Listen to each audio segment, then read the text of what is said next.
জনাব শামীম ওসমান, আপনাকে আমাদের অনুষ্ঠানে স্বাগত জানাই।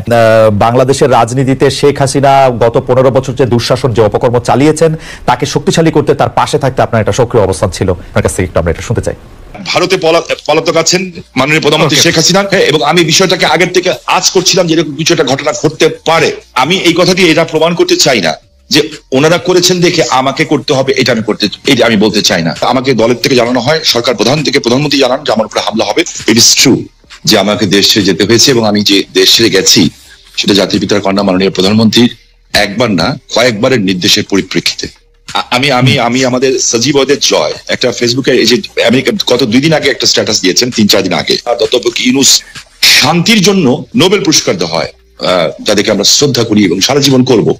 ট্রু যে এরা অনেক ভালো কাজ করেছে, এবং আমি নিজেও চাই যে ভোটের অধিকার হোক। আমি কোনো ধরনের হত্যাকাণ্ডকে আমি সমর্থন করি না, এবং করা উচিত, তাহলে আমি মানুষ হিসেবেই গণ্য হব না। আমরা কি শুধু নেগেটিভ কথা বলবো, পজিটিভ কথা বলবো না? 800 কোটি মানুষ যদি চায় একজন মৃত মানুষকে জাগিয়ে তুলবে, তা তো জাগিয়ে তুলতে পারবে না, তাই না? তো একজন মানুষকে আমি গুম করে দিব, খুন করে দিব, এই বিষয়টাকে আমি একজন মানুষ হিসাবে, আমি যদি মৃত্যু হয়ে যায় আমার, আমি কোনোদিন এটাকে সাপোর্ট করব না। এবং অতীতে কে কি করেছে সেই জন্য আমাকে একই পথে চলতে হবে, আমি সেটাকেও মনে করি না। এদের দ্বারা অনেক সব শ্রেণী পেশার মানুষের মধ্যে ভালো খারাপ আছে, আমরা কি কথা বলতে পারি না? ইয়েস, আমি বলছি না যে Awami League is a perfect, only perfect party in the whole world কিংবা হোল ইন বাংলাদেশ। আপনি আমার মনের কষ্ট বুঝবেন।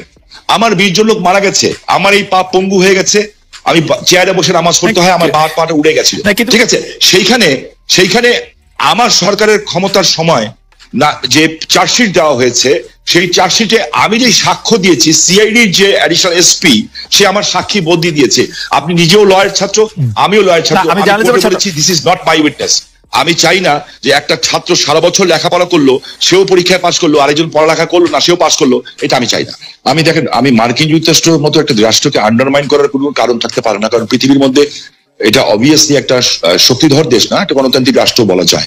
যে আমার কাছে না কিছু মাঝে মাঝে অবাক লাগে যে মানুষের চরিত্রটা দেখতে, পৃথিবীর সব দেশের চরিত্র দেখতে ভালো লাগে। আমার কাছে মাঝে মাঝে আশ্চর্য হই যে আমরা কত রঙের মানুষ, যে আমরা আর কত নেগেটিভ কথা বলবো। আমরা পরে যখন আবার আপনার কাছে আসবো, বিএনপির সাথে বর্তমান আপনার সম্পর্ক এবং সেইটা নিয়ে আমরা কথা বলবো, তার আগে আমরা একটু জনাব আন্দালিব রহমান পার্থের সাথে আমরা একটু কথা বলতে চাই। জনাব আন্দালিব রহমান পার্থ, আপনি একজন রাজনীতিবিদ হলো আমি আপনাকে খুব রেট করি একজন রাজনৈতিক বিশ্লেষক হিসেবে, যে মানে যেহেতু আপনি টক শোতে প্রচুর আপনাকে কথা বলতে হয়, অনেক প্রশ্নের জবাব দিতে হয়, এবং অনেক ক্ষেত্রে আপনাকে বিভিন্ন ভবিষ্যতে কথা বলতে হয়, এবং এর অনেকগুলি, আমার স্বীকার করতে দ্বিধা নেই, অনেকগুলি মিলেও যায়।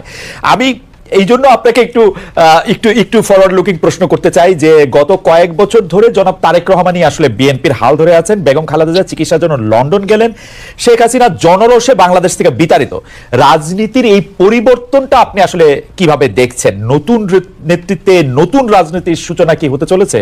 বিশেষ করে 90-এর পর যদি আমরা আওয়ামী লীগ ও বিএনপির শাসনকাল যদি বিশ্লেষণ করি, সরকারে বা ক্ষমতায় এলে মানে এটা একটা এই প্রশ্ন বারবার হচ্ছে যে তারা যে গণতান্ত্রিক থাকবেন, কর্তৃত্ববাদী হবেন না, সেরকম কি মনে হচ্ছে? মানে এই নেতৃত্বে যারা আছেন, এটা তো অবশ্যই ঠিক, জনাব তারেক রহমানই আসলে 20-22 বছর ধরে অন্ততপক্ষে দলের ডেপুটির হালটি ধরে আছেন, কিন্তু মানে এই নেতৃত্বের ক্ষেত্রে কোনো পরিবর্তন আসছে?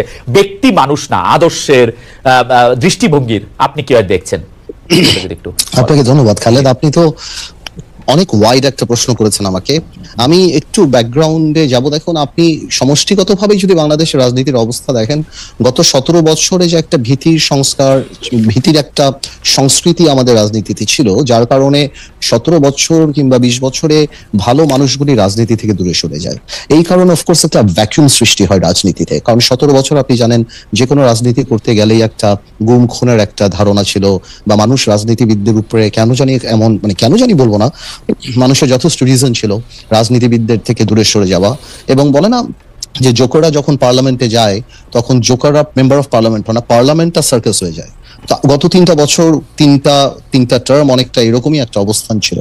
তো এই কারণে, আর তারেক রহমান সাহেবকে নিয়ে আপনি যে কথাটা বললেন, উনি গত 10, 12, 15 বছরে যেভাবে বিএনপিকে বিদেশে বসে যেভাবে নেতৃত্ব দিয়েছেন এবং নিচ থেকে ওপর পর্যন্ত, সত্যি কথা বলতে উনি আওয়ামী লীগের মাথা খারাপ করে দিয়েছেন। যে বাইরে থেকে সাংগঠনিকভাবে উনার যে নেতৃত্ব ছিল, ন্যাচুরালি বিএনপি ভাঙতে পারেনি, বিএনপি পথচ্যুত হয়নি বা অন্যদিকে যায়নি।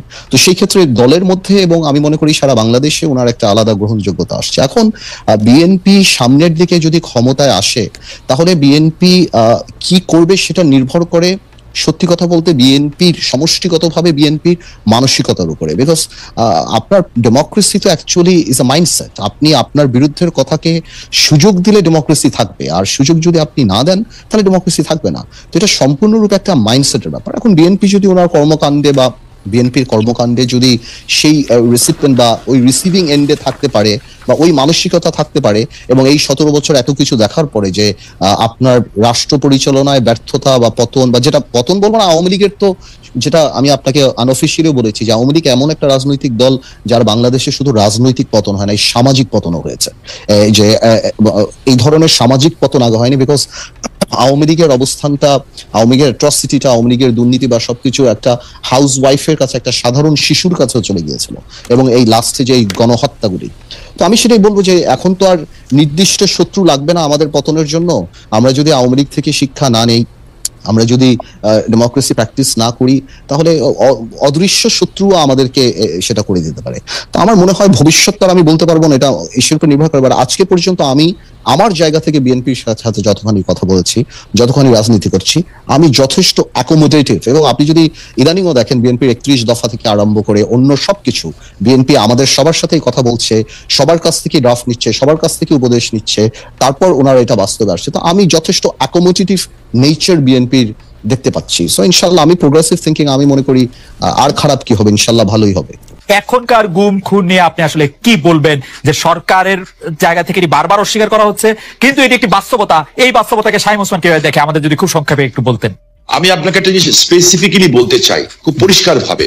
আমি একজন হিউম্যান বিং হিসাবে আমি কোনো ধরনের হত্যাকাণ্ডকে আমি সমর্থন করি না, এবং করা উচিত না, তাহলে আমি মানুষ হিসেবেই গণ্য হব না। আমরা কোনো খারাপ জিনিসকে আমরা আশা করি না। আমার যে বক্তব্যটা হচ্ছে, আমি কোনো কিছু গোপন করে কথা বলতে শিখি নেই, কারণ আমি সাদাকে সাদা বলার, কালোকে কালো বলার। বাট আমার তার আগে আপনার মাধ্যমে খালেদ ভাই, আমি কালকে বাঁচবো না জানি না, আপনি একটা ভালো জায়গায় আছেন, জার্মানি একটা টেলিভিশনের সাথে আছেন। আমি আপনার কাছে অ্যাপিল করছি, রিকোয়েস্ট করছি, যদি অ্যাম্বাসাডারদের সাথে কথা বলতে পারি, কিংবা বিদেশে যেয়ে যদি বড় বড় মন্ত্রী মিনিস্টারের সাথে কথা বলতে পারি, আমি কিছু অভিযোগ দিব। নারায়ণগঞ্জে 7 মার্ডার হলো, আমি কিন্তু উইদিন 45 মিনিটসের মধ্যে, 45 মিনিটের মধ্যে দেশের সর্বোচ্চ জায়গায় আমি এই খবরটা পৌঁছেই দেই, কারণ আমার কাছে খবর এসেছিল যে এই ঘটনা র্যাব দ্বারা সংগঠিত হয়েছে, র্যাবের কিছু মানুষ দ্বারা সংগঠিত হয়েছে, এই মেজর আরিফ সহ এরকম যারা আছে। বিকজ তারা ডিস্ট্র্যাক্ট হয়ে গেছিল, যেহেতু আমি এলাকার মানুষ, আমাকে সবকিছু খবর রাখতে হয়, এবং আমি স্বরাষ্ট্রমন্ত্রী মহোদয়কেও জানিয়েছিলাম বিষয়টা, যে something is going on, but এত বড় দুর্ঘটনা হবে এটা আমি বুঝতে পারিনি। কিন্তু দেখেন, যখন এই ঘটনা ঘটলো, আমি কিন্তু আমার ভয়েস রেজ করেছি, এবং এই জন্য আমার জীবনের সংখ্যা ছিল। জনাব শামীম ওসমান, আপনার নিশ্চয়ই মনে আছে একরামুল বলে চট্টগ্রামের একজন কাউন্সিলর, তার মেয়ে যখন বলছিল বাবা তুমি কান্না করছো যে, এবং তারপরে যখন তাকে গুলি করে হত্যার শব্দ আমরা শুনলাম, সেই সময়ের মধ্যে কিন্তু আমরা অনেকেই বলছিলাম যে এইখানেই এটি শেষ হওয়া উচিত, কিন্তু এটি আসলে শেষ হয় নাই। জনাব শামীম ওসমান। জি, আমি আপনার সাথে 100% একমত। একজন মানুষকে আমি গুম করে দিব, খুন করে দিব, এই বিষয়টাকে আমি একজন মানুষ হিসাবে, আমি যদি মৃত্যু হয়ে যায় আমার, আমি কোনোদিন এটাকে সাপোর্ট করবো না। এটার চেয়েও বড় সত্য হচ্ছে, এত বড় বড় উচ্চ পদস্থধারীরা এখনো কিন্তু জেলখানায় আছেন। যেমন বিএনপি নেতা সালাউদ্দিন সাহেব, ওনাকে গুম করা হয়েছে, খুন করা হয়েছে বলা হলো, ঠিক আছে। তো বিএনপি নেতা সালাউদ্দিন সাহেবকে তো পাওয়া গেল ভারতে। আমার চোখের সামনে যখন নারায়ণগঞ্জে একটা পরিবার আগুন দিয়ে বাসে পুড়িয়ে মেরে ফেলা হলো, আমার চোখের সামনে নারায়ণগঞ্জের যাত্রাবাড়িতে বাসে শুয়েছিল ড্রাইভার আর কন্ট্রাক্টর, তাকে আগুন দিয়ে পুড়িয়ে মারা হলো। ওস্তাদকে মাথা দিয়ে যে কন্ট্রাক্টর পুড়িয়ে মেলো, 85 জন মানুষকে পুড়িয়ে ছাই করে দেওয়া হলো। এটার নাম রাজনীতি? আর তাদের বিচার হলো না কেন? যারা আগুন সন্ত্রাস করলো এই দেশে, যারা পুলিশকে পুড়িয়ে মারলো, সাংবাদিককে পুড়িয়ে মারলো, জজ করে বোম মারলো, এবং বিভিন্ন স্কুল সেন্টার উড়িয়ে দিল। আমি এই সরকারের কাছে প্রশ্ন রাখতে চাই, এই সরকার ন্যায় বিচার কেন